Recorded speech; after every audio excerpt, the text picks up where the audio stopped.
সাধারণকালের প্রথম সপ্তাহ বুধবার। প্রথম পাঠ সামুয়েলের প্রথম গ্রন্থ, ৩ অধ্যায়, পদ সংখ্যা ১ থেকে ১০ এবং ১৯ থেকে ২০। সামুয়েলের কাছে ভগবানের প্রথম আত্মপ্রকাশ। মন্দিরে বালক সামুয়েল ভগবানের সেবা করত, আর এলি নিজে তার কাজ দেখাশোনা করতেন। তখনকার দিনে ভগবানের বাণী শুনতে পাওয়া দুর্লভ ব্যাপার ছিল, দিব্য দর্শন দেখতে পাওয়াও বিরল ব্যাপার ছিল। একদিন এলি তার নিয়মিত শোবার স্থানে শুয়েছিলেন। তার চোখে দৃষ্টি তখন ক্ষীণ হয়ে যেতে শুরু করেছে। তিনি চোখে প্রায় দেখতেই পাচ্ছেন না। এদিকে বালক সামুয়েল ভগবানের মন্দিরে সেইখানে শুয়েছিল, যেখানে ঈশ্বরের মঞ্জুষাটি ছিল। ঈশ্বরের মন্দিরের প্রদীপটি তখনও নিভে যায়নি। এমন সময় ভগবান সামুয়েলকে ডাকলেন। সে উত্তর দিল, এই যে আমি। তারপর সে এলিয়র কাছে দৌড়ে গিয়ে বলল, আপনি তো ডেকেছেন, এই তো আমি। কিন্তু এলি বললেন, না, আমি তো ডাকিনি, যাও গিয়ে শুয়ে পড়ো। সে তখন ফিরে গিয়ে শুয়ে পড়ল। ভগবান আবার ডাকলেন, সামুয়েল। সামুয়েল উঠে পড়ে এলির কাছে গিয়ে বলল, আপনি তো ডেকেছেন, এই তো আমি। কিন্তু এলি উত্তর দিলেন, না বাবা, আমি তো ডাকিনি, যাও গিয়ে শুয়ে পড়ো। সামুয়েল তখন প্রত্যক্ষভাবে ভগবানের পরিচয় পায়নি। ভগবানের কোনো বাণী তখনও তার কাছে প্রকাশিত হয়নি। ভগবান তৃতীয়বার ডাক দিয়ে বললেন, সামুয়েল। সে আবার উঠে এলির কাছে গিয়ে বলল, আপনি তো ডেকেছেন, এই তো আমি। এবার এলি বুঝতে পারলেন যে ভগবানই বালকটিকে ডাকছেন। তাই তিনি সামুয়েলকে বললেন, যাও গিয়ে শুয়ে পড়ো। এরপর কেউ যদি তোমাকে ডাকে তবে বলবে, বলো ভগবান, এই তো তোমার সেবক শুনছে। সামুয়েলের বয়স বাড়তে লাগলো। ভগবান সব সময় তার সঙ্গে সঙ্গেই থাকতেন। সামুয়েলের কোনো প্রাবক্তিক বাণী তিনি ব্যর্থ হতে দিতেন না। দান নগরী থেকে বেরশেবা পর্যন্ত ইসরায়েলের সমস্ত মানুষ তাতেই এই কথা বুঝতে পারল যে ভগবানের প্রবক্তা হিসাবে সামুয়েলের পরিচয় যথার্থই প্রমাণিত। প্রভুর বাণী, শাম সঙ্গীত, ধুয়ো। প্রভু, এই তো এসেছি আমি, তোমার ইচ্ছা পূর্ণ করতেই এসেছি।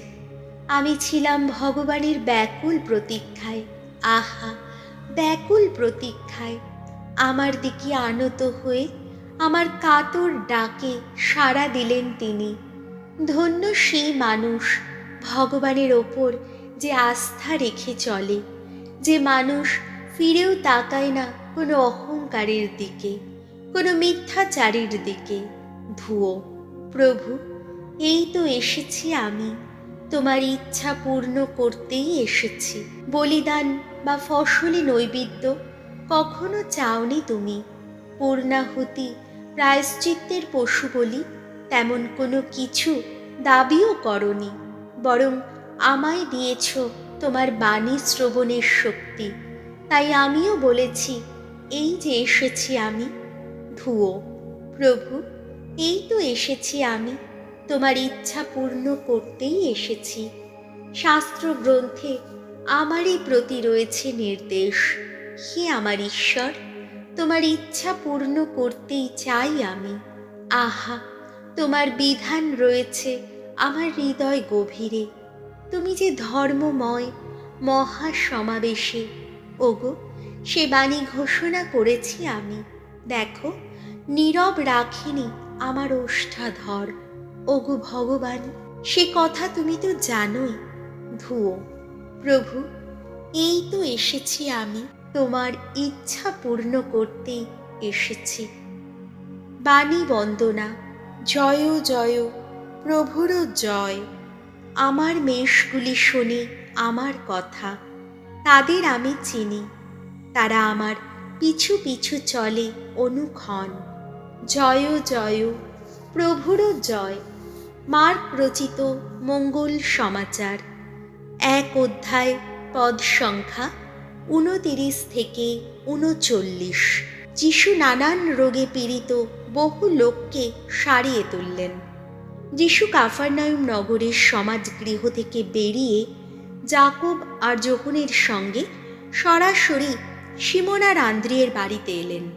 সিমোনের শাশুড়ি তখন জ্বরে শয্যাশায়ী। যিশু আসতেই তার কথা যিশুকে বলা হলো। তিনি তখন তার কাছে এলেন এবং তার হাত ধরে তাকে উঠে দাঁড়াতে সাহায্য করলেন, আর সঙ্গে সঙ্গে তার জ্বরও ছেড়ে গেল। তিনি তখন তাদের সেবা যত্ন করতে শুরু করলেন। সেদিন সন্ধ্যাবেলায় সূর্যাস্তের পর সেখানকার যত অসুস্থ, যত অপদূতে পাওয়া লোককে যিশুর কাছে আনা হলো। সমস্ত শহরটা তখন দরজার সামনে ভেঙে পড়ল। নানান রোগে পীড়িত বহু লোককে তিনি সারিয়ে তুললেন এবং বহু অপদূতকে তাড়িয়েও দিলেন। অপদূতদের তিনি কিছু বলতেই দিতেন না, কারণ তারা জানত যে তিনি কে।